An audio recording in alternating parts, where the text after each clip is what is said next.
Welcome to the latest episode of the Low Production High Value Show, a show for and about entrepreneurs. Coming up in today's episode, my conversation with Michelle J. Raymond. We talk about the evolving landscape of LinkedIn marketing, emphasizing the importance of authentic engagement, strategic content, and understanding the buyer's journey. We also discuss how to leverage LinkedIn analytics, avoid some common pitfalls, and build trust to grow your business effectively. And here we go again. Welcome back, Michelle, for attempt number 2. Look, it's the joys of technology, Andrew, but if it's a second excuse to get to talk to you, I'm here for it. Wonderful to hear. Great to have you back, and hopefully this is more successful. And there's more to talk about since the last time, so all good. All good. So let's jump into it. There was a recent report called the Dream Data Report, and it showed that 81% of the B2B buyer journey happens before sales. And you've sharpened that into something more uncomfortable. Buyers are already shortlisted before they are ever contacted. Where on a company page does that shortlisting take place? Yeah, Andrew, look, this is some new research from Gene Data, as you said, which I was fascinated by, but from a different perspective. The fact that it's taking marketing people to so long to figure this out is mind-blowing, because I spent my career in account management, and so I know what this is like. I know how long I had to wait for people to come, and from the first inquiry through to the actual sale, those number of days in that report are like 272 days. And sometimes that is like the craziness. And even if we say it's less than that, what we know is it's not happening overnight. And so there's a lot of activity. Still a long time. It's still a long time. And if I look at myself, the industry that I was in, so the beauty industry, we were at probably 18 months to 2 years is on average how long product development would take. So from my perspective, this has kind of always been the way. And whereas I think a lot of people thought, oh, I just do a post, and then from that post, there's some kind of action I want people to take, and ta-da, that will happen. Now, where does the shortlist come into it? Well, I kind of tested this around the world and at social media marketing world. It doesn't matter where you are. It seems to be that if you are going to go and make a significant investment, either as an individual or in a business, you are going to go and get 3 quotes. It's the universal number. And so we know from their research that those 3 companies that we're putting on there are ones we're familiar with, we've heard about before, and probably been exposed to. So the magic 3, you want to be on that list.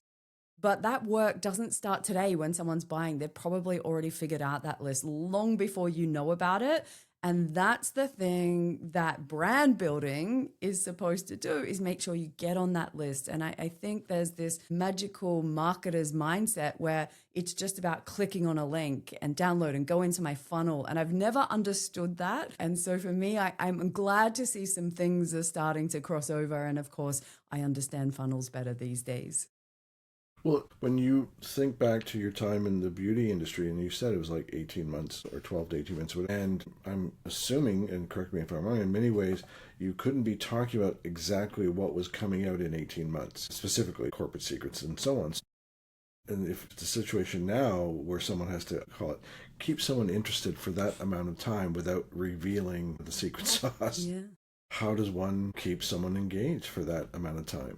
Look, I think there's a lot that can be learned from my time in account management that I bring into what I do now and try and teach other people when we're talking about LinkedIn marketing, because as an account manager, you spend your time nurturing relationships. Like, I was literally paid to stay top of mind with these people, to make sure that they had everything that they need, to check in. Has there been an issue? Do I need to come and see you? Is there any other data you need? Can I get you more samples? Like, there were so many little activities that we could do. Sometimes it was just, can I bring you a coffee? Classic sales move. If you can't get in the door, tell someone you'll bring coffee. Opens doors every time. And so from that perspective, it's like, how do you create those little moments to stay top of mind? Because I found when I first started in sales, what would happen was I was the keeper of knowledge. Like, I had everything at my fingertips.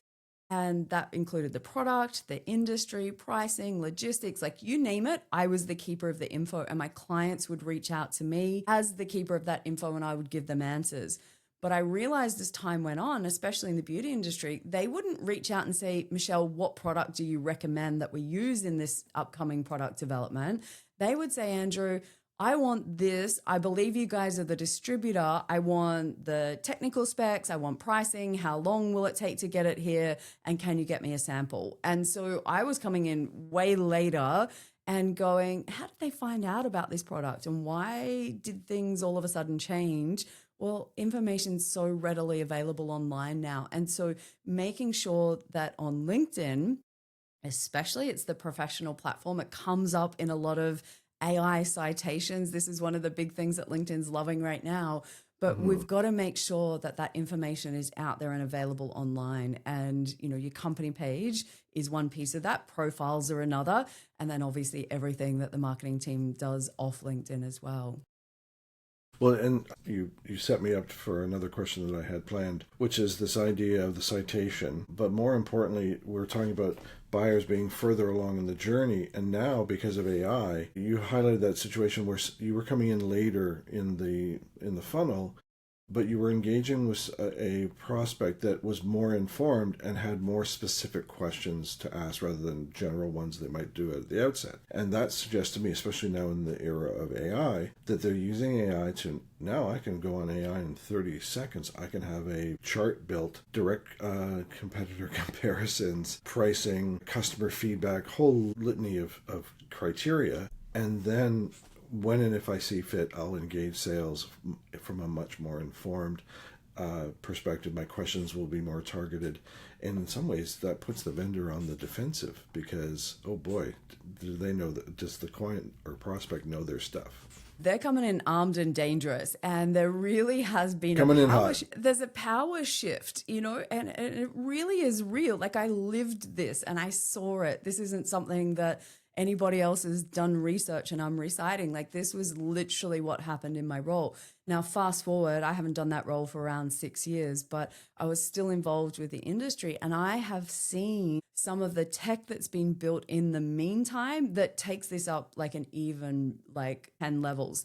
Now, what happens in that industry, if you take any kind of beauty product, there is, you know, probably, you know, 100 different ingredients that can get rid of wrinkles. And so what you've got to do is like make sure when they're on these systems and they're doing their own research that you've planted seeds along the way to say, hey, I sell this particular ingredient and don't forget to come and reach out to me. And so you're kind of setting them up, and just those little subtle, it doesn't have to be, hey, buy my stuff all the time, but it's, hey, we've got this amazing thing that if you're working on this kind of formulation, this is going to make you look like a superstar, which is a very different kind of post on LinkedIn than what we see mostly, which is here's the features and benefits and please buy my stuff. And that's what people don't like. That's what you get so much pushback when it comes to company pages, is that most content is just that pushing it out. Hey, buy my stuff. Here's the products and, you know, the benefits and features, which no one cares about. It's so boring. And honestly, you're working with that small amount who might be looking to buy today, and the rest of your audience is not, as we know with the B2B Institute's research around the 95 and 5 rule. So 5% of people might be in the market today and 95% are not. And so we're trying to do things to look after that 95%. So when they become in market, then we're ready and top of mind, and again, end up on that short list. Because if you miss out, and there's more research that the Institute have done, like basically if you're not on that list, forget about it. And so it really is crucial. And LinkedIn's just another piece of that puzzle. It's not everything, of course, but it's where people are logging on at least once a week, often more if you're me, however many times a day. I've lost count, no judgment. You know, I like to say it's for my work. You mean it's not Andrew? Open all day like me? Well, it depends who's listening. Well, but you talked about this idea of like things, you know, potentially being more transactional. Conveying both through your LinkedIn personal profile and through the company page about being more collaborative, more consultative, that your content is, I think Jay Baer talks about being the best answer to their problem. But the reason you and I are on LinkedIn more is because over the time that we've spent on it, we've seen there's a growth in vibrancy, a recognition that it's not the end all and be all, but it's playing a more integral role, not only in the sales funnel, but in the context of social proof for someone considering you as a vendor. That is so true. And some more data that came out of that Dream Data report, and they did that in conjunction with LinkedIn. So if you're not familiar with Dream Data, they're a marketing attribution software platform, and they're an approved vendor with LinkedIn. So they've done a lot of work in the background. Now, out of that research, what they discovered is that for every deal that closed, somebody visited the LinkedIn company page in 1 in 5 cases. So almost 20% of the time, we know that a company page visit was part of that buying journey. We also know that when it happens was very close to when the deal was about to happen. So as we're getting close to crunch time and somebody's getting ready to sign those big checks, then all of a sudden people are doing a bit more due diligence, and it's not just the salesperson they've been talking to. They want to go and see a bit more about the company. Sure, you go to the website, that's one place we'll go and check. But when you do a Google search, you'll notice that the company page will show up on that business name within the first 5 results. We know LinkedIn's a professional and business platform, so it makes sense to go and do a bit of professional stalking, as I call it. You may have other names for it, but we want to go and have a look and just make sure. Why? Because if I'm about to sign off $1 million worth of business, I don't want to be the person that screwed it up and picked the 1 in 3 that was the wrong one. I want to make sure that I can trust who I'm about to buy with. And so part of that diligence, I think, is having a poke around sometimes and seeing what you can discover, just like you can do with the ChatGPT or whatever. Ask it to go and find all the reviews. Ask it to go and find everything. And I think that's part of what people do anyway. And so it's just now we can have some of that visibility with tools like Dream Data. Well, and to build on what you're saying is that if I'm a prospect vetting vendors, unbeknownst to that vendor, one, I mean, whether or not my privacy settings tell them that I've been checking out their profile or not, that's one. But two, I can see what mutual connections we share, and I can do a bit of a backdoor check to say, have you done business with this person? What was it like? Etc. And so it's kind of like reference checking without asking your permission. Yeah. Look, I had the funniest example of this happen. So I was doing some company page admin training with a business, and I was sitting there going and saying all of these stats. The report had just come out, so I was excited about it. And I said, you just never know. Like, you should be checking who your page followers are. So sure, we can't export them, but we can always click on the number and it will show you everyone that's a page follower.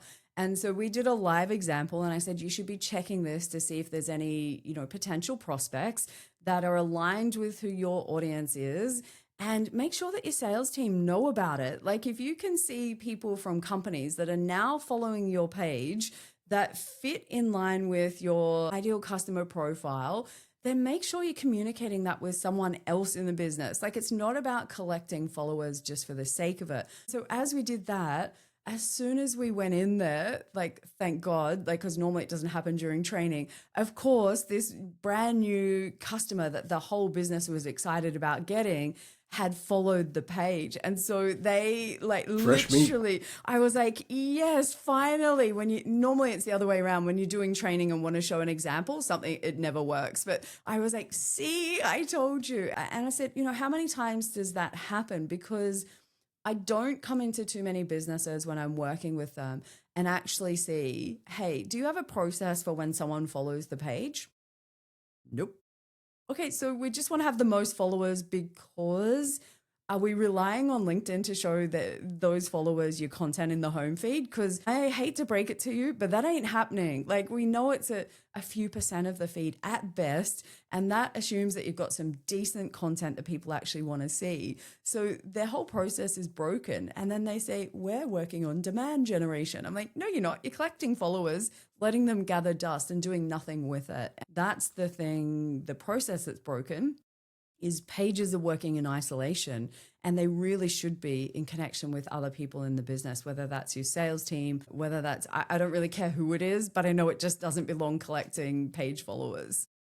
Well, we have an engagement where we're managing the company page and we're managing the LinkedIn profiles of the two principals of the organization. And by managing, I say we're publishing content through them. We don't breach the terms. We're not posing as them. We're not sending DMs or anything like that. But I know you'll agree with this. They have more reach than their company page and always will. Yep, 1000%. But in doing it in a coordinated fashion, the tide lifts all boats.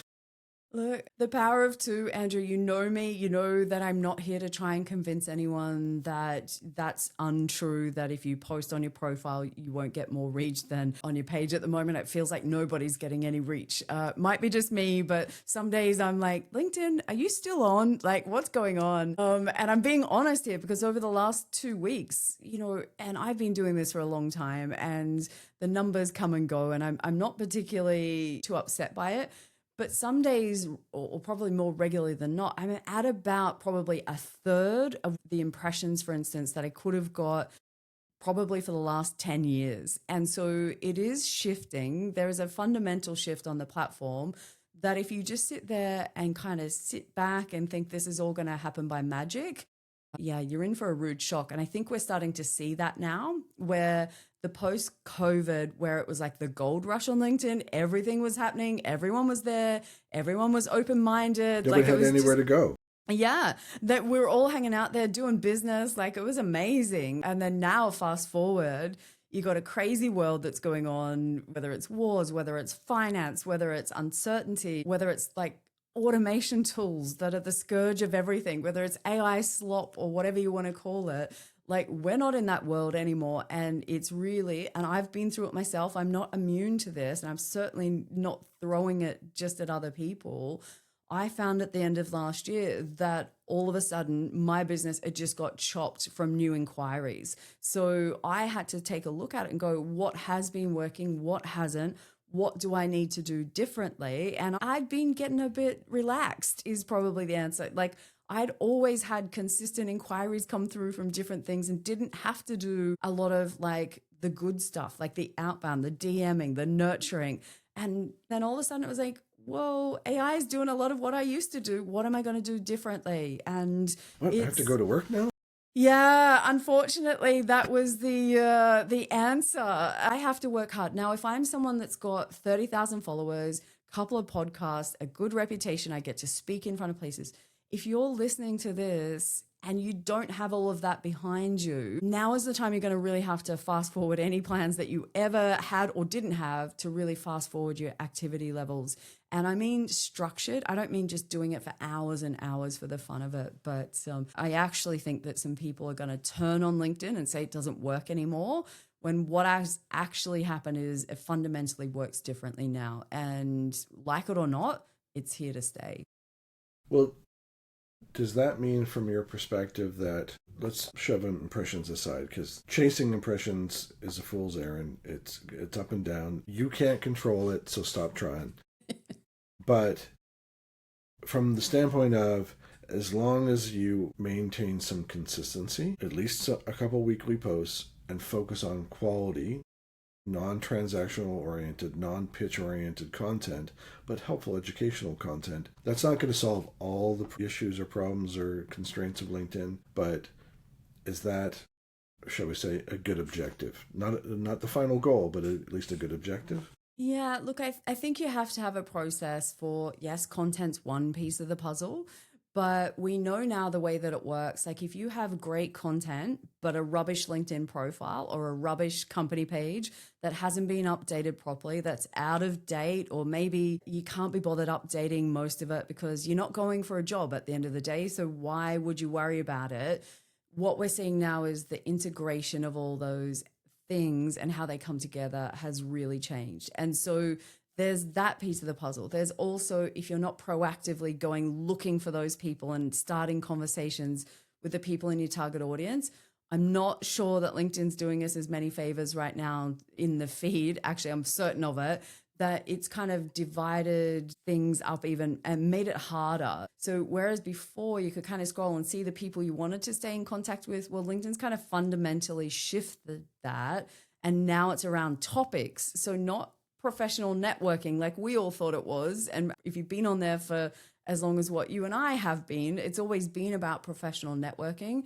And now it's about being authority on topic, which is we're playing a different game. Not sure how I feel about that game yet, but I reserve my judgment for now. But, it's nice to see some... By the time you sort out your feelings about the game will change. Exactly. And the thing is, it is just a game, right? Like it needs to be like that. So you understand it's somebody else's game.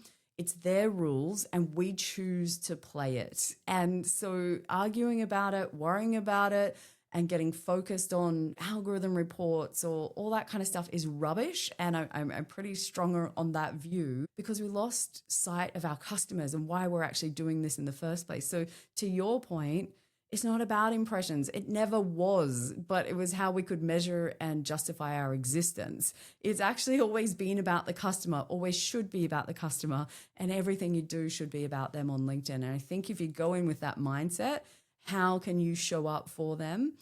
Then that's a whole different conversation, that they're the people that are going to have success, not the people that can AI the crap out of so much volume and activity. Like they're not winning. It's just crazy. Well, I'm paying more attention increasingly to like members reached, which to me is more of a number, more substantive, more meaningful, because ultimately, to your point, like I'm trying to reach tangible human beings. An impression isn't as tangible as a member on the platform. Yeah. And I mean, going back to your question, or not your question, your comment about process, to focus on the things we can control. We can control our process for engaging on the platform, our process for creating content, our process for comments and so on. That's all stuff we can control. And then we can see over time, if I've done the following things with consistency, what sort of impact have I had? Yeah, and if we go back, like the definition of social selling that I use when I do training with clients is, how do we find the right people? How do we get them to connect?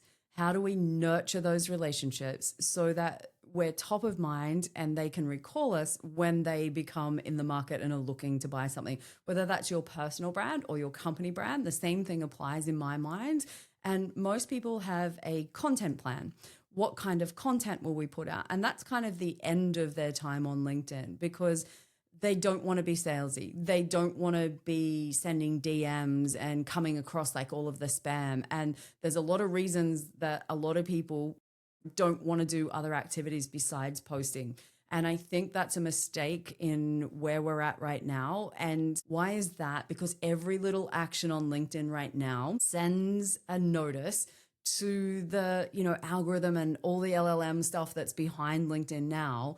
And it teaches it what you want. And so I think if you're not proactively taking steps in the right direction of where you want to go, then you are basically letting that algorithm and all the engine behind the scenes determine where you're going. And it's like guessing. It's an educated guess and maybe it's best guess.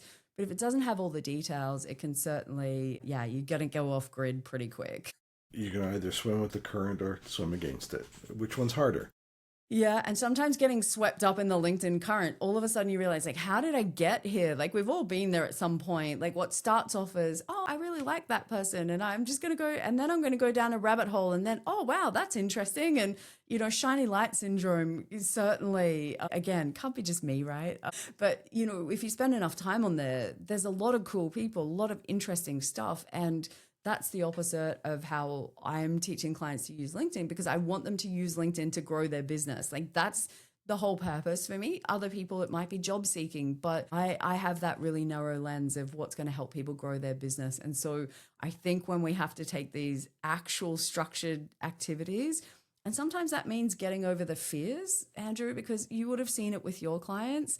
Like you can come up with these great ideas and they're like, no way am I sending a direct message to someone I don't know. Like a lot of my clients won't even connect with people they don't know. They're like, whoa, no, we're not going there, Michelle. So it's really quite interesting, what comes out. We're struggling. We have some challenges with some clients and I'm self-conscious too, about being on camera. Yeah. And so we'll conduct an interview like this, not for the purposes of a podcast, but to turn the interview into video clips, audiograms, and then we'll take quotes from the transcript and turn that into graphic content as well. And the goal is to say, in a 30-minute conversation I'll have with you, I'm posing questions to you relevant to your target audience. It's helpful, informative. It's not pitchy. It's the kind of conversation you would have with a qualified lead. Yeah. And I'm trying to showcase you as best as possible. And they're like, oh, I don't want to be on camera. And then we just did an audit and showed, here's 4 executives from your competitors that are 5 times ahead of you. If you don't want to showboat, whatever, like however you describe it, the reality is it is a war for attention, and there are others that are winning the battle right now, and you're not even in the mix. So that's the message for me for now. Look, and you come back to what's like the biggest thing that we need to sort and be aware of here on LinkedIn, whether you're organizing it for your whole business or for yourself or, you know, working with other people.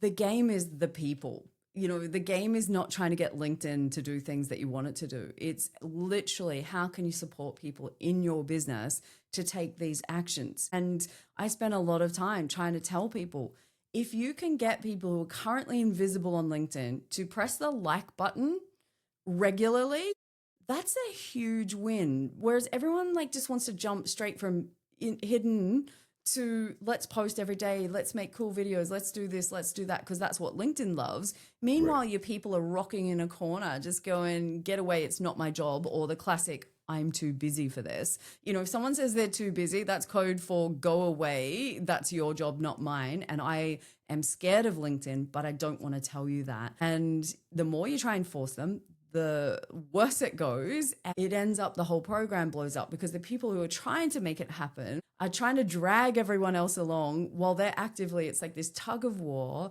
So trying to get people back to have some empathy about what it's like for people who don't want to be on social, but what can we do to work with them? We know the benefits, but I literally I went to a conference yesterday called the Marketing Club here in Sydney. There's probably 250 marketers in the room, and there was a section around building your personal brand as a marketer. And pretty much the whole hands up who's been doing this. There was like no one in the room. And I was like, these are marketers who understand the power of branding, the power of company brands, personal brands, employee advocacy. And pretty much no one in the room was building their brand. And in fact, Chanel, who runs the community, is very active on LinkedIn, has built this to like 15,000 people, like scrappy, like she's been out there doing it. The number of times throughout the day, people were going, oh yeah, that's good for you, Chanel, to do that on LinkedIn, but no way am I doing, yeah, that's good for you, but no, we're not I don't want to be like this or that or come across. And these are marketers. So imagine what it's like for people who aren't in the industry or their role has never been around social. And then all of a sudden we're like, yeah, come be active. Woo. They're just sitting there going, stop smoking crack. Like, you know, just stop. I find people, if you don't have a background in sales or you've never worked in a restaurant where you have to approach people that you do not know and engage them in conversation, if you don't have any experiences like that in your past, or customer service, again, talking to strangers in a safe way, it is a big leap. It is a big stretch. And in presentations I've given about LinkedIn, I might mention, oh, check out who has viewed your profile. And I give an example of, you know, see who's looked at your profile. And do not be afraid to reach out to them to say, thanks for visiting my profile. Can I be of any help? And you can see this awkward sort of come across the room like, oh, I wouldn't do that. And they say, you walk into a store multiple times a week and someone will say, can I help you? How threatening is that? Well, it's not threatening at all. They're asking to be of help to you. And the number of conversations that you can start because of that. And I gave an example of someone was checking out my profile. They were a producer for a conference, and I was being considered as a speaker. And I, by the mere inquiry that I made to them, it got the conversation going about the conference. All I asked was, can I help you? Yeah. Now, I still understand people. That creeps people out. It feels cringe, but that is the reality. It's sales. If you're going to be in sales for yourself, even as an entrepreneur, this is the world we live in. You have to be willing to just to like, the worst they can say is no. Yeah. Or the worst they can is they can ignore you. I agree. And I'd also go and say just because someone's really good at sales offline doesn't mean that they automatically want to do it online. And I've found that with a lot of old school kind of sales reps who like, I haven't needed this my entire career. I'm successful without it. There's no need. I don't need it. Rah, rah, rah, you know, all the bravado that comes with it. And then they push back, which is actually code for I'm scared. I don't know how to do it on LinkedIn. So if you're not investing in your team and supporting them, it just doesn't happen, you know, because if they wanted to be doing it already, they would be, you know, and so that's the thing. If they wanted to and they knew how to, they'd already be doing it. If they're not and you're trying to get that active, then baby steps the whole way and have support and training so that you can step them through that process and start off with baby steps. Like no throwing people in the deep end saying you're going to have to post like 3 times a week and rah, rah, rah, rah, rah, because the algorithm report says this or that. And it's like, whoa, whoa, whoa, whoa. As a team, what do we commit to and celebrate those small wins? I get excited if someone does a like or a repost or something like that. That's huge for people. And I will bang on about that all day. And I know we've got lots of other questions, but I feel if you can have empathy for the people that are trying to do this work and take this on, you'll have more success than any other silly algorithm hacks or things that come out like that. Because honestly, it makes no difference. It's just convincing them to take baby steps. But to pick up on something you mentioned, it's like for those that are apprehensive, reluctant, however you want to describe it, I'll call it the old guard. I never had to do this before, and I've had a very successful career. I was giving a session to a bunch of financial advisors. The first people who left as soon as the session were over were the people with 20 plus years of experience that had a beautiful book of business that was throwing off lots of money every year. They had no urgency. And I don't say that as a criticism. It was right. They built a beautiful book of business. They didn't feel the pressure. The people that walked me out to the elevator peppering me with questions were the young new entrants that needed a competitive edge. But the reality is for the old guard too is that if they're trying to establish new relationships with new people, the sands have shifted. And if you can figure out a way to say baby steps, just change your headline. Just change your banner image. Just reshare. Just like, as you said, just like something. And as well, if you can have the group of people, if there is a group, to share with each other what they've done and what happened. Having done consulting in the past, it's like, I can't be the force of change. I have to facilitate the change from within the group. Someone has to exhibit the target behavior and you showcase them to the rest. And quite often we expect that it's going to be the leadership team leading by example, and they can often be the worst. I can often tell. Don't do what Bob did. Yeah, it's really hard if you don't lead by example from the top in some way, and it might not be the very, very top, but it kind of speaks volumes to the people beneath, because then they're like, well, if it's you don't have to do it, why should I? It's not my job. I'm not getting paid for this. And you're not doing it. And so there is that lead by example that I think is really important. It doesn't need to be everyone on the ELT, and it's not sometimes practical. And sometimes it might be, like you said, getting support from people like us who then can help make sure that those kind of things happen for busy people. But from that perspective, I always think, you know, it is a team sport. It is the power of two, personal brands and company brands working together. And that is not easy. It's the holy grail. But I honestly think if you are looking to grow your business, we know people are searching online. We know that LinkedIn is the platform that they're doing that, because there is no competitive platform for LinkedIn right now. Still blows me away that no one's invented one. 25 years or whatever we're up to nearly for LinkedIn. And it's still the only place that we all come to for this. There's not really anything that's ever popped up. And I find that interesting. I don't see anything coming anytime soon that, you know, that LinkedIn's in danger. But yeah, let's see what happens in the next few years, because there's certainly technology popping up left, right, and center. But yeah, this is the trusted platform. And I don't think we can undervalue that. I've seen a number of technology companies pop up over the years that are complements to LinkedIn. In some ways, not that it was their intention, they show up LinkedIn for some missing functionality or some shortcomings or whatever. And inevitably, and not a criticism of LinkedIn, just a reality of the marketplace, LinkedIn shuts them down through terms of service or API cutoff or whatever. Yeah. But anyway. We've seen that with Shield this week. You know, Shield Analytics has been around since I think it was like 2020. They've just been chopped. Why? Because they weren't using the official API. They were doing other ways of, getting out all the really cool stuff that people found valuable and useful that you can't find on LinkedIn. But the fact is, they weren't going around it the right way. In LinkedIn, they're protective of their platform, and I don't blame them from that perspective. The danger for people listening to this podcast is the smorgasbord of new technology and platforms out there that are offering to fill the gaps on LinkedIn with all of these wonderful ideas. And quite often there's some parts of it that I often don't like anything that automates processes. That is completely against the user agreement. The danger is right now is that these tools kind of go, if you have a look at their terms, don't worry, we work around the limits and it's safe and it's this.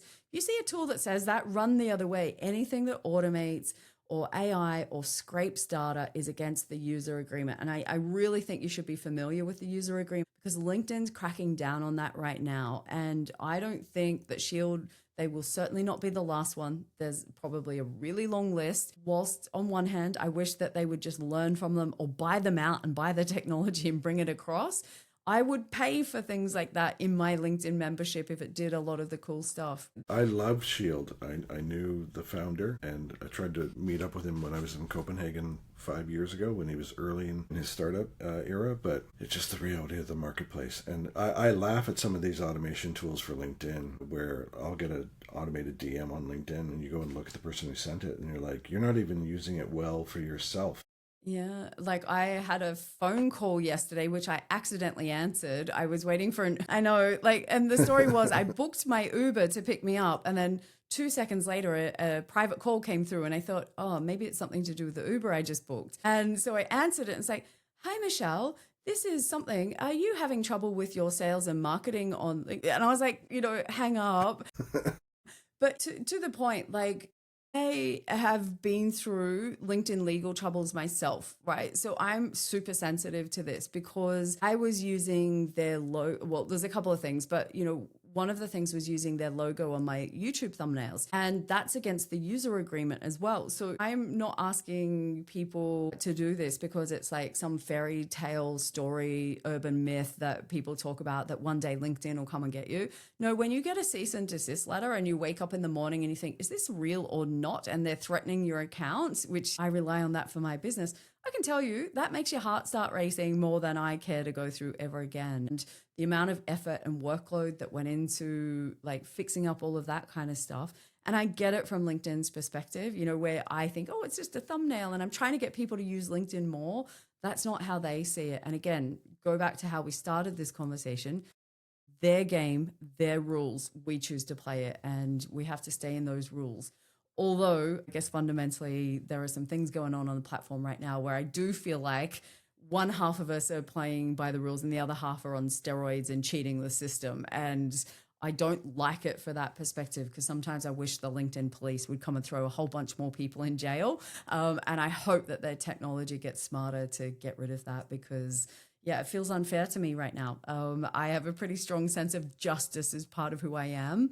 It's not my fault. I come from a family of policemen, so right and wrong, good and bad, crime, punishment, like that's kind of, I guess, probably some of the lens that I look at the world through. But right now, there is a bunch of people that are doing things that the rest of us can't do. And they're artificially inflating numbers, engagement, and all that kind of stuff. And I think it's really unfair to people who are starting out that look and go, well, how can I do that? It was just, I saw a post yesterday from a big LinkedIn influencer, right? Really big. And he was saying, I just took a week off and it didn't matter. I don't need to send DMs and I don't need to comment because I've got all this inbound and rah, rah, rah, rah, rah. And I broke the LinkedIn rules. You don't have to do all of this. And I was like sitting there going, that is so irresponsible for you to say that to the people that are following, that genuinely think following these tips are going to help them grow their business or their brand or get whatever it is that they want from their time on LinkedIn. And I was going to go I was so angry. I was going red. Scorched earth. Yeah, definitely. I'm lovely until something like that happens and my blood boils and I'm like the Incredible Hulks. Yeah. Well, I completely agree. I think part of the reason for you, as it is for me, is given the amount of time I've spent on the platform, I'm a bit of a purist. My presence on there and what I've built has been hard won, and it was built organically. No pods, no paid, just consistency and sharing content of value. And so when I see people gaming the system, and it's like they've made LinkedIn their business, not LinkedIn supporting the other business that they have. Because the example you gave, like, if people follow these influencers, like, LinkedIn isn't your business, it's theirs. So if you follow their tips that are, bordering on breach of terms of service and so on, you're going to potentially, see the results. Yeah. Was it stupid games win stupid prizes? Yeah. Look, but they also win big prizes. They end up on stages in front of people repeating the same stuff that doesn't work. But I think if I was new and I'm like a Gen Z that's starting on the platform right now and I'm looking around and wondering, how do these people grow so fast and I can't? It's because so many people are cheating the system. And then I don't want those people who are up and coming, smart, got new things to add to the platform, should be creating their personal brands for the future. I don't want them to be turned away from the platform. Like, I genuinely love LinkedIn. I have for a long time. I have a few question marks around it right now, and I don't always love it as much as what I did. I haven't lost the loving feeling that much that I don't want new people to come in here and enjoy it, because I love learning from other people. And I think just like something gets flagged as AI content, should be like, this is an engagement pod. And I know LinkedIn are trying to stamp it out, but the technology now, I can go buy 10,000 followers, have them in half an hour, and it costs $500 US. And I report all of these tools and services to LinkedIn's team, and they're kind of caught in some ways, because if it doesn't happen on actual LinkedIn, then it's very difficult for them to shut those things down. Like, that's legal cases. It's the activity. So the members who are doing it on the platform are the ones that are going to pay for the tools that are making stacks of money doing the wrong thing. And I don't know, maybe it's karma. I don't know. Like, I think we could probably talk for hours on this. Can we change the topic so I don't get turned into the Hulk on this screen? I'll leave it with, I've been in situations where people have either bought followers, or and one example was Instagram, they used humor to build up a following, like humorous content, memes and stuff like that, and got to like a couple thousand followers, and then switched the account to cannabis. What? Yeah, that was the intent all along, and it was a young person. We'll be back in a moment. And now, a word from our sponsor. Social media has become an imperative for almost every business. Discover how to successfully implement an effective social media strategy that is supported and integrated throughout every part of your organization with this essential book from our host, Andrew Jenkins. Social Media Marketing for Business, Scaling an Integrated Social Media Strategy Across Your Organization, is now available from Amazon or KoganPage.com. Now, back to the show. Yeah. The reason they did it was because they were focused on the followers, and Instagram was their platform, which skews younger anyway. They weren't focused on, is this the audience that is going to be a customer? And so they went for the vanity metric. I remember having a conversation with someone who bought followers for Twitter, and then 5,000 followers. I said, great, and congratulations. Your analytics are now useless for the rest of the time that you have that account. Like, what do you mean? I said, you bought 5,000 followers that are not your customer. They're bots, inactive, like a whole litany of reasons. It's what a waste of time and money. Yeah. Anyway, we're going to change the subject because I'm getting heated now too. But I want to go back to the session you were holding where you were showing the followers of the company page. We have an analytics solution that can call and it's all within, they're a LinkedIn partner, this is all legit. They can query the LinkedIn API and call data about the followers of a company page. And so we were able to compile socio-demographic, job title, seniority, educational variety of metrics. We then analyzed that data, but then we also had from the client a document about their ICP. And we were able, using AI's assistance, to compare and contrast, saying, of the followers on their company page, how much alignment is there of their followers to their ICP? And going so far as to map to their the concept of a buying committee. And you see the gap in that there's not enough seniority in the followers they have on the company page that maps to the buying committee. And the reason I say all that is, talk to me a little bit about not just the using a LinkedIn company page for the publication of content, but insights that can be captured behind the scenes to serve the company's objectives. And just talk to me a little bit about your experience there. Yeah, look, I think that this is something that people don't even look at. I have sat in many a training session with clients and done page audits and fun things like that. And most people don't even know about the analytics that are sitting there or like, and it's kind of crazy because on LinkedIn with pages, as you know, like if you're just trying to use what's on screen, it's very hard to run reports and take a look. In fact, it's near impossible. You can see what's happened over the last 365 days and that's it. And so from that perspective, the analytics are okay if you're looking on screen, like you can have a poke around. This is where Shield came in handy. Correct, right? Like, so I agree. Like and this is where I think the breakdown on LinkedIn side and why these other tools were so popular and popped up, they were solving a fundamental need. Now, had two conversations in the last couple of weeks with people from the Pages team. One heads up their engineering and has worked in that team for a long time. He disappeared and did some profile stuff, but he's back on the Pages team. And I was like, yes, because he actually gets it. And then the other guy is the head of Pages. And what can you share? It'll Well, be our little secret. Yeah, it is. So I'll share what I can without breaking the trust that I have there. So, but what just the what two of us and our listeners. Yeah. So what I will say, I was excited that they both reached out to me. So yeah, one's the head of Pages Premium and one's the head of engineering for Pages. What I loved is I used to hear from people from the Pages team a lot for probably from 2021 to 2024. And then they went silent for a while. And now they're coming back going, we want to know what else would make it valuable for people to want Pages Premium. What else do people want on the platform? What do your customers, what do you hear? What are the complaints? And so I'm excited that there must be something going on the other side that is bringing that activity level and focus back to Pages for a bit. So I'm excited to see where it goes. What did I say to them? Now, I can't tell anyone, neither side of that conversation is bringing back organic impressions. No magic wand from anyone is bringing that back from company pages. So we just park that one. It's never going to happen.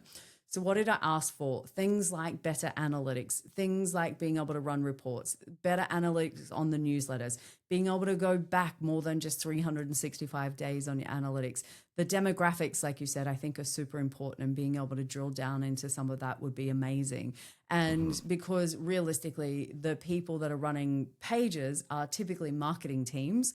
And from that, they're the ones that are normally good at analyzing data and segments and being more targeted, because you do that often with paid campaigns. Right now, it's all invisible without going kind of outside some of these things. So from that perspective, they were open to that, because I sat there and said, I wouldn't tell anyone that's a small business to pay for premium. Right now, I don't think that it's any good. It helps you grow followers, but I don't see the point in growing followers when they're never going to see the content. Ultimately, I think better analytics would be a great start, because then you could show the value of some of the other activities. So things that will come, which I know they're testing in different parts of the world. So this is, I can share. One of the things that I think you would have heard when I was at Social Media Marketing World last year, I was talking about page advocacy. So getting the company page to get out and comment on posts and be proactive. So rather than sitting back and waiting for the feed to work, which was never going to happen, get your page out there and actively involved in conversations. Now, everybody loves that idea and it makes sense. And you're like, yep, I can do that. I'm on board. Except when you can't justify or measure in any way, what did you generate from those comments, then it goes by the wayside, because you can't justify your existence internally, which is completely the wrong way around, but it's the reality of the world that a lot of people live in. So comments and how many impressions comments are generating is going to come to pages. And I don't have timing of that, of when it would be rolled out or when we'd see it, but that is definitely something that is coming. But they're also testing as well. And again, some people have this option. Basically, when you do comments on a personal profile right now, you'll notice that the little follow button pops up and makes it as like a link, makes it easy as you comment for other people who enjoy your comment to just press follow and end up following you. Hopefully it gets rolled out to everyone. That will happen for pages as well. So I have my fingers crossed. I couldn't have been like jumping up and down with excitement more, trying to say, yes, this is a good idea. Can we please do that?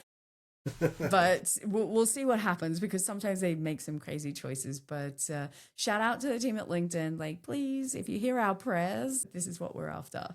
We've got a long list, but we'll start there. Well, when you think about like on Instagram and especially TikTok, the credibility that brands earn by showing up in the comments. In some cases, it's the being in the comments is more important than the content they post. If I have a look at the brands I've become familiar with more than anything over the last, 3 months, and I'm not a user of their products, so they have to show up because somehow they've landed in my feed from commenting on other people that I'm connected to. Brands like Beehive is one of them, the new, newsletter content type of platform. Those guys are doing a brilliant job. The company page comments on brand in thoughtful, constructive ways and adds to the conversation. And I enjoy what they're doing. The other one that I would say is an example of doing this is the team at ManyChat. They have gone, like, seriously, like they literally overnight just flicked a switch on their page and went, what we've been doing historically is rubbish. It is not who we are. And just talk about like flick it overnight. The Instagram guy that you were talking about, they went rogue and postal, and they are just like literally all of a sudden showing up everywhere off Hinge. They commented so much that LinkedIn put a stop to them commenting for a bit because they'd done too many, which I didn't even know there was a limit for that. They are the first people that have done it, but it's fun. The brand's now got a personality, and that to me is what I'd love to see more of. And, I had some people in my comments because I shared about it, and I was like, I wish I could wake up to more pages doing this, because they, did a big announcement. We're going to break our page. We're going to break all the rules. And the comments when I was talking about it was, yeah, I'd lose my job if I did any of that. And I was like, you should be losing your job because the brand is invisible. Sure, safe, professional is the same as boring and ignorable. That's the complete opposite of what we're trying to do to end up on that short list, right? Like, so... It's about being visible. I don't think you're suggesting that they start commenting like Wendy's. No, on Twitter. well, maybe, right? Maybe. Well, if that's aligned with their brand, correct. if they're edgy or whatever, then Correct. yes, it makes total sense. Correct. But I mean, first of all, I love that idea, but it also, this is something I've talked about before, just in broad terms about social media. There was a time in social media when the community manager was God. Yeah. And it was a full-time job paid for by an organization, and they were on usually, Instagram, but Twitter and across other platforms. But I think of like Hootsuite, Davo. Sadly, he fell ill and had to take a leave. But there were community managers who were pseudo celebrities or mini celebrities, but they were paid to engage the community. And the example you just described with ManyChat is that they said to themselves, there is one or more resources here that we want to fully empower to, via LinkedIn, go and engage the community. And so few organizations will fund that kind of community management and engagement because they say, well, what's the ROI? Yeah, and that's what it comes down to. And for those of you who out there are going, look, our brand's not unhinged. It's never going to happen. I don't. We're not suggesting that. I don't think that that's the only way you can do it. I want to see Revenge of the Nerds. Unhinged or die. I want to see Revenge of the Nerds, and dated reference, but classic movie. I would love to see more tech people, like the really technical experts, come and show up with their really technical knowledge and be sharing that in comments, because I actually think that's a huge gap that's missing. And quite often those people are, again, sweeping generalization, but introverted people who are often in the background and often probably not asked to come and add their contributions on this type of stuff because that's social and you're the engineer or you're the head of IT or whatever it happens to be. But getting some of that technical talk out there, buyers are looking for that. That's super credibility and trust right there. But getting those people to share their voices, it takes a little bit more nurturing. And one of the things that happens for pages is that you've often got, again, sweeping generalization, right? Like, let's just say they're quite often almost dumped on someone that's starting out in their career. Like the last person in, you can do socials. That's your job. No training. Like you've used Instagram, you've used TikTok. Like here's LinkedIn. Off you go. It's just the same. Yeah, you can write a post. You can write 3-5 sentences. The problem being is that they're not technical experts. And so when someone comments on the page, they don't know or feel confident in how to respond to those comments. And so often they go unanswered, which is not something that we're ever trying to do. Getting comments on pages is like gold. So we want to go and make sure that we're encouraging more of those and responding and getting conversations started. But quite often it's the marketing team are like, whoa, that's not my job. I don't talk to customers, or I'm not the technical expert, or how can I respond to that? And yeah, I see it all too often where page comments just end up like, okay, people commented. And I'm like, what is going on here? I'm working with a big client right now, and I was looking at some of the guidelines they'd created in their business on how to handle comments. And it was crazy. I was like, why did you come up with this? Like it was things that I was like, are you just going to respond to everyone?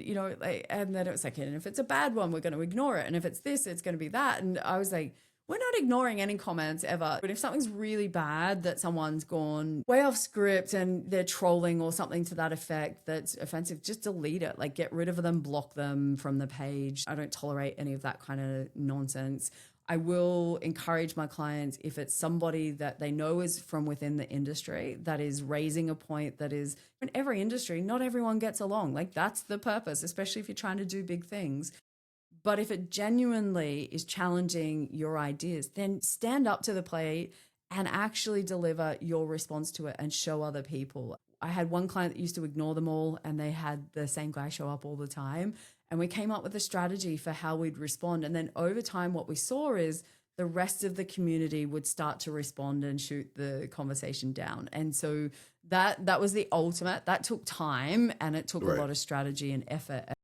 Whereas they would just ignore it before that. And I was like, no, because it becomes true then. And so having strategies for commenting and responding to comments is not something most businesses do well on their page. And I think there's a lot of opportunity there. Well, it just shows the support that the brand had, that the community rose up to support them. And we take clients through what we call a triage process. There's a comment, okay, negative or positive. Who is it? And when I say how influential are they a troll that we've never heard of before? Or this person's been here before? And so you go through this series of questions. But we're not in the end, and ideally you want to make sure that people understand how you engage them, whatever the channel is, and what you permit them to say, what you permit from a behavior point of view, and what you don't allow. And so you reserve the right, hate speech, profanity, whatever the criteria is, you're gone. We're not even going to engage. But I saw an executive in marketing for the Four Seasons hotel chain say, when you have an irate customer in the lobby of your hotel, your first priority is to get them out of the lobby. But often if you take someone offline, I use customer service and banking as an example, someone's complaining, I can't log into my account or whatever. You've solved their problem offline, they often come back to the community and say, thanks so much for solving my problem. And so yes, was it uncomfortable that they had a complaint? Yes. But now they've come back and they've compounded the fact that you served the customer and the brand derives a benefit from it. So easily said, but getting the corporate culture to embrace it.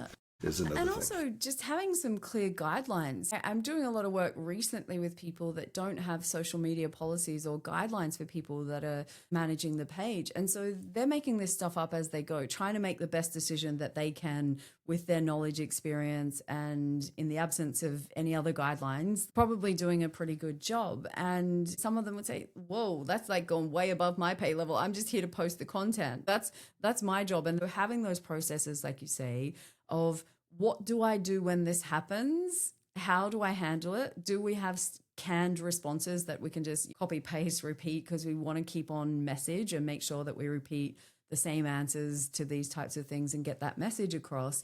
And having the, I guess, the courage within the business and the brand to do that and face it head on where it makes sense. And again, I don't tolerate crazy behavior, but on LinkedIn, that's reasonably rare. I don't come across that too often, but it's normally someone that's probably got some kind of valid point, or it may not agree with you, which is totally fine. At no point do I think that we all have to agree, but from that perspective, it is literally just setting the person up who's got to respond with what they need to make it happen. Acknowledging a comment is, I want to say, half the battle. It's not that it's a war, but merely acknowledging, because it's like they called your office. Do you not answer the phone? No, you answer the phone. Anyway, we just have a few minutes left, and I want to make sure we cover off some other questions. So one comes to mind. because this comes back to what we were saying earlier about some might dismiss LinkedIn, but there's the saying now that if you're not on LinkedIn, you don't exist. But let's extend that to the company page and to convey what you do, who you do it for, and so on. And you refer to it as the 10-second test. So if you're asking a stranger to take 10 seconds to figure out what you do by looking at your company page and so on, would it pass the test? What tips would you give an organization to apply their own 10-second test to their page to make sure that it meets the objective? Yeah, look, I'll keep it brief so we can answer some other questions as well. Your banner straight away is that takes up the most real estate, gets your attention as soon as you're on there. Make it clear in some way what you do. Like, can I pick it up from the picture or the text that's on there? And finding that combination. So at least when I get there, I'm like, I at least know I'm vaguely in the right place, or immediately in the right place is my preference. Things like the tagline, which is just underneath your company page name, is a section of 120 characters that we can put in and say what we do and who we do it for. So use that in a way that includes keywords, because that will show up in searches in different places. And obviously the about section is the other section that I say is the most important and most neglected part of pages. We are doing this for real people that land there, and quite often the people writing it are too close to what they do. So see if you can find someone that's a stranger to take a look. I'm always happy to have a crack at it. I had some people do that at Social Media Marketing World. And I was like, okay, so you're, in this case, it was a college. I was like, okay, so you're a college. And so are all the other, I don't know how many there are in the States, but I'm sure that there's a lot. Why do I pick yours? Because right now, there's kind of nothing there that's given me a vibe that this is the college for me. And so they went back and they're like, oh, we're the #1 college in the US for whatever it was. I can't remember, but it was like science or something. I was like, why is there nothing that kind of presents that here? And so often it's taking a fresh set of eyes, going back and having a look, and not assuming that everyone knows and loves your brand as much as what you guys do working there. Well, and you made me think about when you brought up premium pages before. So now the new premium page enables you to have rotating banners. It's a small thing. It's small. Whether you feel that it's worth the price or not, up to you. Part of me thinks it can help compound the message you're trying to get across, whether it's some banners of products, some banners of testimonials. It helps the messaging. But there was one facet that I also wanted to talk to you about the premium company page is the benchmarking competitors. Now, we use a third-party analytics tool called Rival IQ that allows us to go back more than 365 days on a client's LinkedIn company page only. The premium page gives us access, albeit just for a year, to their competitors' LinkedIn pages activity. And so some of our clients, they're willing to pay that premium because they want to track on an ongoing basis. I'm hopeful that some of your wish list comes to fruition from the pages department, but I wanted to get your take on about, in some of the clients that you deal with, are they mindful of the benchmarking? Do they pay any attention to it? Do they see value in it or not? Not yet. And that's probably because I'm not pushing it. I mean, for some businesses, $150 a month or whatever it works out around the world is not that big a deal or an investment. They would spend that on a morning coffee run. And if you can afford a team lunch. Exactly. Like if you can afford it, do it. Like it's not going to hurt. There's no bad side to having it. I think there is some things in there. If you're a solopreneur, I wouldn't waste your $150 on that. I'd save it and go and invest in training would be a far better option than worrying about premium pages. What I would say for that is not so much about the analytics, but you raise a really valid point about what goes on with most page decisions is driven by competition in the industry. So if I had $1 for every time someone came to me and said, my goal is to have the most page followers, and I go, okay, why? Well, because our competitor X, they've got this many, we've got this many, we want more. That is probably the #1 strategy that people want me to create for them. And of course I rock in a corner and I feel like saying, just go and buy 10,000, because it's going to be completely ineffective and not actually generate anything for you. But at the same time, I had to kind of come down off my high horse and think about it and say, often those number of followers does create a perception with an industry. So if one person's got 100,000, the other one's got 2,000, you will automatically, when you're creating that shortlist, think the one with 100,000 followers must be better because they've got more followers. Otherwise, why would people be following that page and not the other one? Where people come unstuck, and I think when we look at metrics like that and some of the other ones, especially with follower growth, we know that if you are running your job search, so if you're advertising positions on LinkedIn, everyone that applies for a position at your company that you've advertised on LinkedIn becomes an automatic page follower. So you want to know how those big companies always grow so fast? It's because they advertise jobs on LinkedIn. And so everyone that applies, and they're getting thousands of people at a time, they then become page followers, and then the numbers go up so quickly. And I see that when I run a report like every year that's like the top 100 company pages by follower number.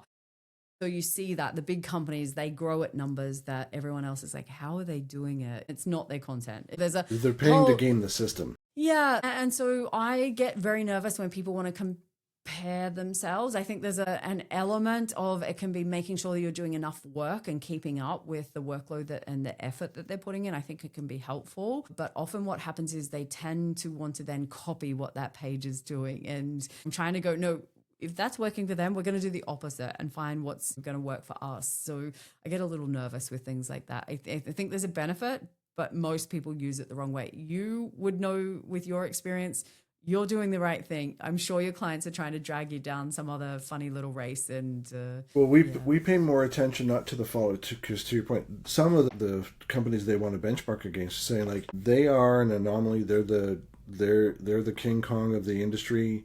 Fine, you want to just use them for aspirational purposes only? Fine. We focus less on the followers and more on the number of posts and the period being examined and the amount of engagement, because we are creating and publishing content on their behalf. And so if we see spikes from particular competitors, what caused that? They published a research report. And so you can even forget the premium page. If you have your list of competitors and you do these periodic, maybe monthly checks to see their top performing content or back of napkin kind of metrics, what happened in the last month since I checked in on them? To us, those are the higher quality metrics worth paying attention to if you are benchmarking against competitors. Yeah, because it will inform your content strategy. Yeah, absolutely. And I love going into those competitor analytics on pages during training when people are sitting there going, we possibly couldn't do any more posts. And I'm like, well, have a look at your main competitors. You're now sitting in position number 9 and they're doing 3 times the amount of work that you are. So something's wrong here and we need to fix it because you told me you wanted to be number 1. Okay, fine. I'm happy to work towards that. But you're not prepared to do the same amount of work that they're doing. And we need to look at what that looks like. Or are you happy to be number 4? From that perspective, looking at it, okay, they've got a lot of engagements. What kind of content's been working in your industry? And I can guarantee every time, hands down, and I love doing this as well, is I'll go, wow, who would have guessed? The most engagement comes from photos of people in action behind the scenes, the team doing stuff, and nothing about your product's features and benefits. Every time it kind of confirms my point that I'm trying to tell people. And a lot of them are coming kicking and screaming and going, no, Michelle, we're not going to share about our people in any way. It's all about our product. And don't you know how amazing our product is? And I was like, oh my God, I've been selling products my entire life. Then ultimately, I remember one, I'm like, hi, you know, this little widget's the most amazing one. Then I went and worked for the competitor. No, this one's the most amazing one. You sell what you've got in your catalog. At the end of the day, they're just looking for solutions that help them get closer to their goals and solve the problems that they have in their business and help them achieve their KPIs. Like that's what you should be most focused on. And yeah, I love those analytics. I'm not a huge analytics person. I've been on record 1,000, times around that, but I actually think demographics is important and checking that activity level, I agree, is an important thing to do. Well, I mean, followers are one thing, but to your point, it's the so what of the analytics. And to drill down a little further on the example you gave, we have a corporate client that their best performing content oftentimes is a series of pictures of a team from the company doing something in the community. Yeah. Giving back, some charitable event, some sort of fun event for either team building or a fun event that serves the community in some way. And it shows the humanity of the organization. It's an extension of their employer brand, a variety. And so it's like kind of, what's good about it? It's human. Yeah. It's not about a product. But the sales team is like, but that's not selling something. It's like, let's go back to being invisible then, because that's not selling anything either. And I think the difference is that people don't realize with those posts is that all of a sudden their post that your employees, like the greater team, is not ashamed to go and engage with. Because if you just see product pictures over and over and over again, if no one in your team is engaging, and let's be clear, we'd feel obligated to because we work there. So you're probably going to go, I work there, I'm good, I might just press a button anyway. If they don't even want to do it, why would your audience want to do it? That's a pretty good sign. If your team doesn't engage, no one else is engaging, you've got a problem. If you want to just prove that I'm wrong and that's why you're going to stick with it, okay, well, I'm obviously not the right person to work with. But I've got some clients, like it's a challenge, right? They've got like, Andrew, I don't even understand how amazing this technology is. It's at the off the scale, probably $1 million plus to buy some of this equipment. And I don't know what makes it so amazing, nor do I care from that perspective. But when I just see a photo of a machine sitting like brochure style in a screen, it means nothing to me. But if you say, I can increase your manufacturing accuracy to 99% or save you 5 million hours or this much cost or whatever, now as the operations manager in the factory, I'm starting to pay attention because you now see me. And so that's what I'm trying to do here is just, you can still talk about your products. I am not coming from the don't be too salesy gang. In fact, the opposite, but connect why someone should buy that and give them a good reason. And that's the content that works.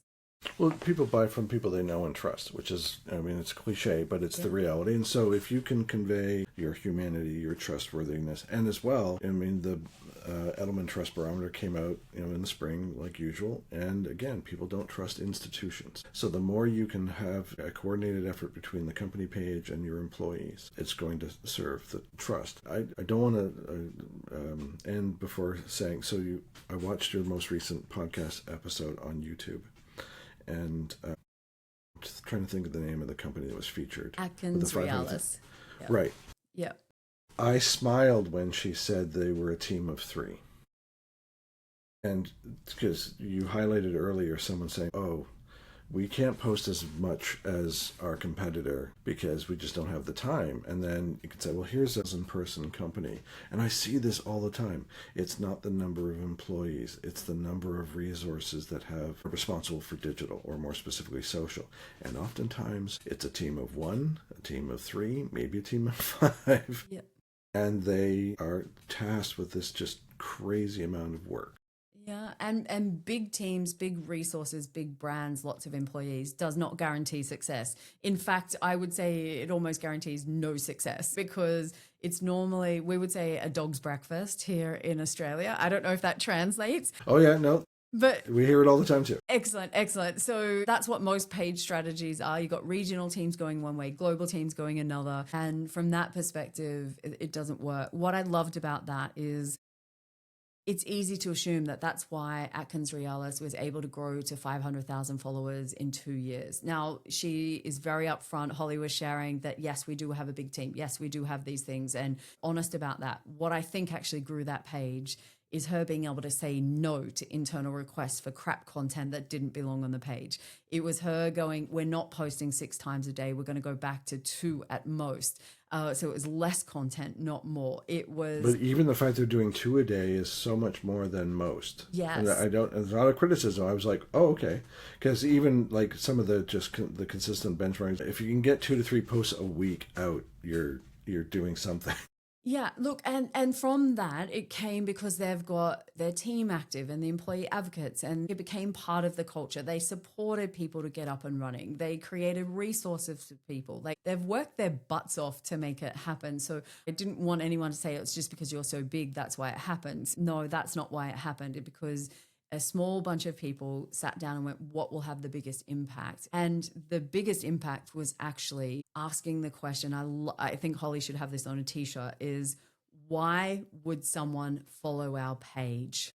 And if I leave your listeners with nothing else other than every activity that you take should answer that question, every piece of content that goes out should answer that question. And if you stay true to that, that's where the results come from, and it's not about filling up a content calendar.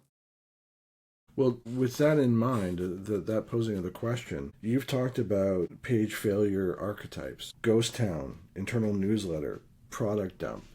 And so in the process of answering that question, how does someone responsible for a company page avoid the potential that their page becomes one of those archetypes. And if you want to explain a little bit about each of the archetypes.